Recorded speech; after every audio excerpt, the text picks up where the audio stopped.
Pornography is very similar to other addictions. It is not just a bad habit, but has compulsive components. Porn addicts often feel as if they have uncontrollable urges and cravings, which are only relinquished by giving in.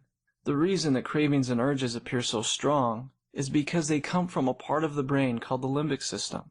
The limbic system is very powerful, and it is denser than other brain structures, and it evolved before rational thought. This explains why thoughts, urges, and cravings for pornography seem incredibly strong. And it also explains why fighting, suppressing, or avoiding cravings actually feeds them. And this is what 95% of people do. Cravings and urges originate in the primal and survival part of the brain. For some, porn has become such a regular part of their life, just like eating or drinking. If addiction is threatened, they experience a fight or flight response.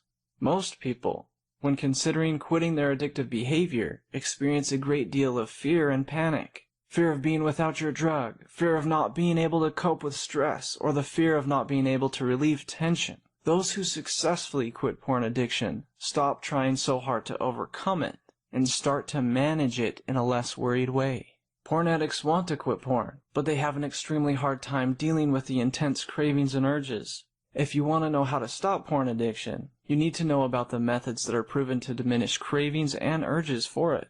You first need to change your perception about your cravings and your urges. You need to stop telling yourself that a craving is bad. You also need to stop thinking that you are a bad person if you have a craving or urge. We often acquire these perceptions because urges and cravings preceded the negative consequences, the guilt and the shame from being addicted to porn.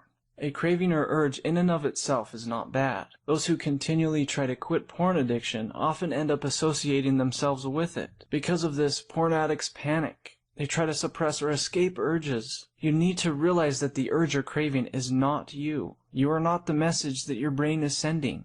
You are not the urge.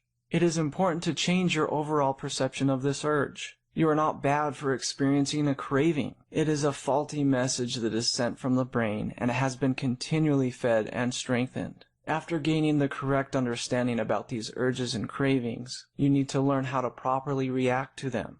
When you are experiencing cravings or urges to look at porn, step outside the urge's path and examine them as a curious scientist would. Observe without being judgmental about it. Thinking that an urge is bad is a judgment.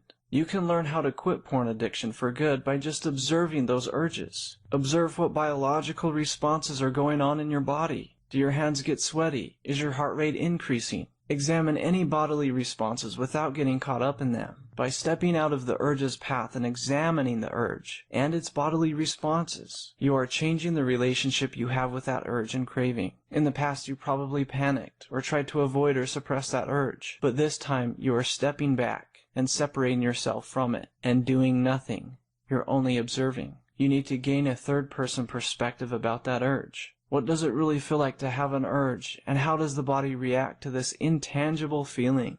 Urges and cravings for porn are really false messages. Your brain tells you that you need to give in, but you don't need to. You survive fine without it. Remember Pavlov's dog. Pavlov was a Russian physiologist who investigated autonomic reflexes in animals. During one experiment, he discovered the concept of classical conditioning. Pavlov rang the bell when he fed some dogs. What Pavlov discovered is that he could make the dog salivate at the sound of a bell after the repeated pairing of food with the bell. The bell was a cue for the dogs. Similarly, addicts acquire certain triggers. Some of these triggers include negative emotional states and visual stimuli. Your brain has started to treat your drug as a real need, but it isn't. It starts to make your mouth water, but it is not a real mate. It is a computer screen. Research shows that when addicts are actually experiencing these triggers, dopamine will spike in the brain, just as Pavlov's dog was conditioned to the bell, and salivated by the sound of it.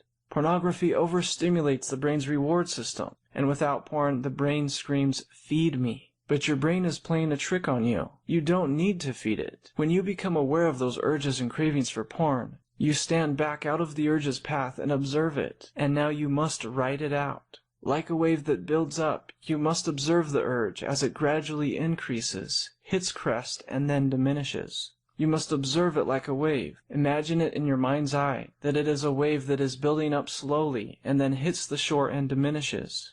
These waves crash on the shore because there is no solid foundation. They are only feelings and transitory moments that quickly pass. Addressing the desire, not the behavior, is most important.